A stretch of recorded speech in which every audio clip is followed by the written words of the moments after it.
V bistvu sprva na začetku, tako kot smo brez posebnih namenov pričeli ustvarjati, je bilo tudi samo naraščanje članov nekako samostojno, oziroma nismo nič na tem delali. Potem, ko smo videli, da dejansko število raste in da lahko pač z večjim številom dosežemo neko odmevnost, kar recimo pri oglasih in pri nekem ozaveščanju je bistveno.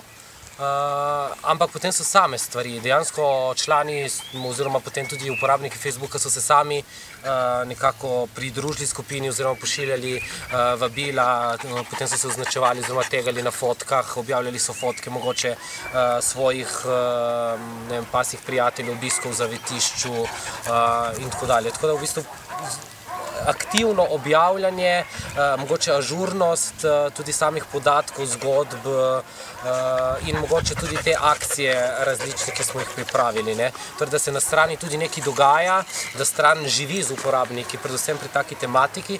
To so različne akcije, novičke, mogoče odmevne, pa tudi nagradne igre. Mislim, v tem smislu pač nagradna igra, ki vedno ima dobrodelno noto. To pomeni, da na koncu skušamo nekaj od tega tudi živalim pomagati, ker delujemo dobrodelno in število se potem razšiljalo tako samo, kot gobe po dežju, čisto avtomatično.